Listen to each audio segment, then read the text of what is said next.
Dia Nacional dos Catequistas, das Catequistas. O nosso muito obrigado a cada um e cada uma desses missionários e missionárias, evangelizadores em nossas comunidades, que com o seu sim fecundaram a nossa vida com as sementes do Evangelho.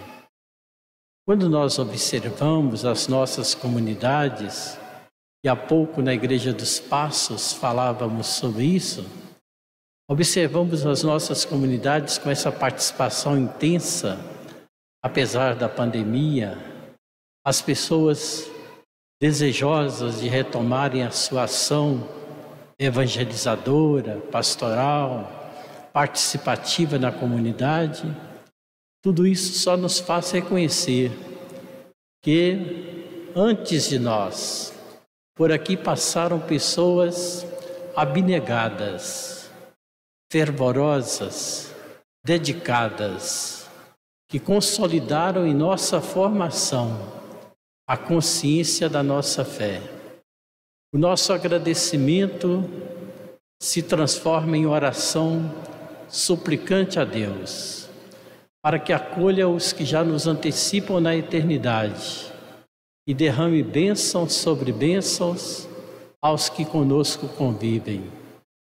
E suplicamos ao Senhor que nos dê disposição, disponibilidade, dedicação na nossa tarefa evangelizadora. A melhor maneira de agradecer tanto que recebemos é também colocando os nossos dons e as nossas possibilidades nesse precioso serviço da evangelização. A catequese é a base de uma comunidade, de uma paróquia.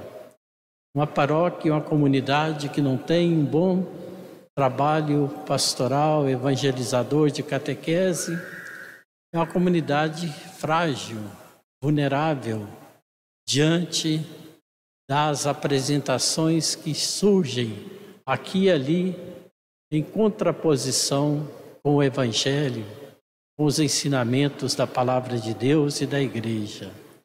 A boa formação catequética é essencial na nossa vida de comunidade.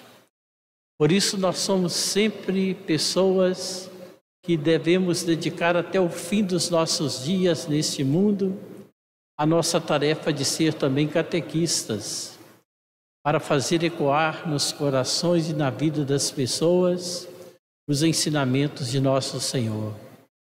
E para ser bons catequistas, precisamos cultivar o espírito de ir catequizando-os no sentido de uma abertura para acolher aquilo que Deus nos oferece, através das inspirações que Ele nos concede, através da Sua Palavra, que nós devemos procurar conhecer sempre mais, através do testemunho das pessoas, da partilha das experiências de fé.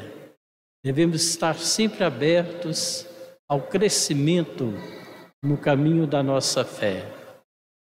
Nós vivenciamos nesses últimos domingos, 5, 6 domingos, a leitura do capítulo 6 do Evangelho de São João, o discurso sobre o pão da vida, quando Jesus apresentou-nos a realidade da Eucaristia, que consiste em sua própria vida, doada a nós, e como sacramento reatualizada e revivida em cada missa que nós participamos.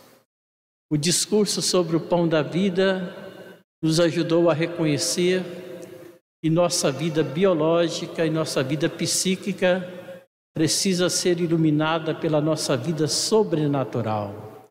E Jesus Cristo é o pão vivo que vem alimentar-nos a nossa vida sobrenatural.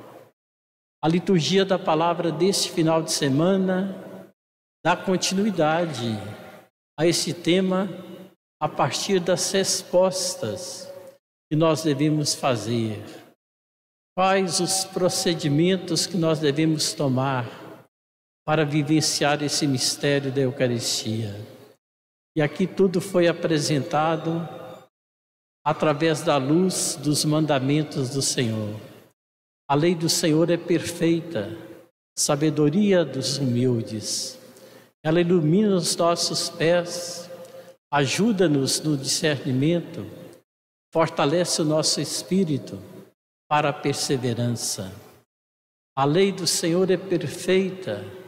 No Sinai, Deus ofereceu a Moisés essa lei que nos orienta e nos conduz, porque lá antes, no Jardim do Éden, nossos primeiros pais desobedeceram o projeto de Deus, que nos queria e nos quer felizes, livres do pecado, das amarras do erro. E Deus veio apresentando todos os esforços e possibilidades para resgatar essa dignidade humana e espiritual que havia perecido. Nós entendemos na primeira leitura, nosso Senhor dirigindo a Moisés a importância de ele assegurar ao povo. Ele próprio não entrou na terra prometida, Josué que entrou conduzindo o povo, mas que ele consolidasse na vida do povo esta certeza: nenhum povo tem um Deus tão perto de si como nós temos. Esta deve ser a nossa consciência, para não nos afastarmos, como nossos primeiros pais se afastaram, desobedecendo a Deus, como se Deus deixasse-nos inseguros, incertos. E aí o livro do Deuteronômio veio recordar-nos essa proximidade de um Deus que nos orienta com a sua lei, que é o seu gesto de cuidado, de amor para com todos nós. No Evangelho nós deparamos com a realidade do desvirtuamento da lei do Senhor. Quando os mestres da lei e os fariseus multiplicaram excessivamente as leis meramente humanas, para eles foram apresentadas como lei do Senhor. À primeira vista podíamos imaginar ou deduzir que o que está aqui descrito ferisse as regras da higiene, da saúde, mas não se trata disso. Trata-se de desvirtuar o que é essencial, prender-se a tantos aspectos, muitos deles necessários, mas secundários, deixando de lado a lei do Senhor. Vós abandonais o mandamento de Deus para seguir a tradição dos homens. Já recordamos mais de uma vez que o número dos mandamentos atingiu o patamar de 613 leis, 365 proibições, 248 prescrições. Para você dizer os 10 mandamentos, você corre o risco de ter que refrescar um pouco a sua memória com a expressão de um ou outro mandamento. É claro que temos a compreensão que os 3 primeiros mandamentos se referem diretamente a Deus e os outros 7 se referem ao nosso relacionamento com o próximo. Mas 613 mandamentos, quem seria capaz de conservar em sua memória tantos preceitos, tantas proibições e prescrições? Jesus adverte e mostra qual que deve ser o foco nesse cumprimento do desígnio de Deus, da vontade do Senhor. Podemos pensar, nós estamos participando da Santa Missa. Se nós desprezamos a missa, não participamos da missa dominical, nós estamos deixando de cumprir um mandamento, estamos ferindo a nossa paz, a nossa harmonia com Deus, a nossa consciência, cometendo um pecado. Mas nós não estamos na missa só para não cometer pecado. Nós estamos na missa porque nós precisamos da missa, porque a missa nos sustenta. É o próprio Jesus que vem nos fortalecer e se doa a nós.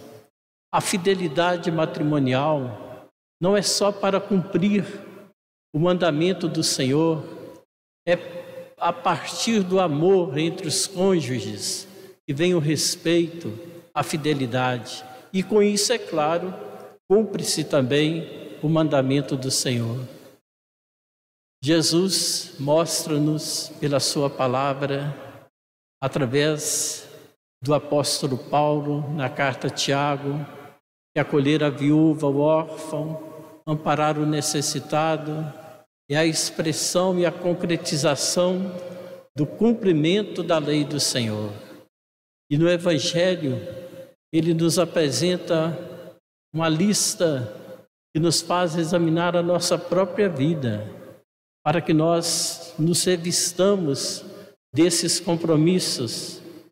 Quando ele recorda que aquela legislação exagerada por parte dos fariseus e mestres da lei é porque eles achavam que estavam sendo contaminados ao irem a alguns lugares, encontrar com algumas pessoas. Jesus disse: as coisas boas e as coisas más nascem de dentro do coração e da vida do ser humano.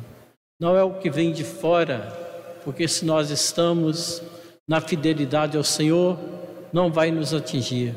E ele disse: o que sai de dentro do coração humano é que de fato fere a lei do Senhor.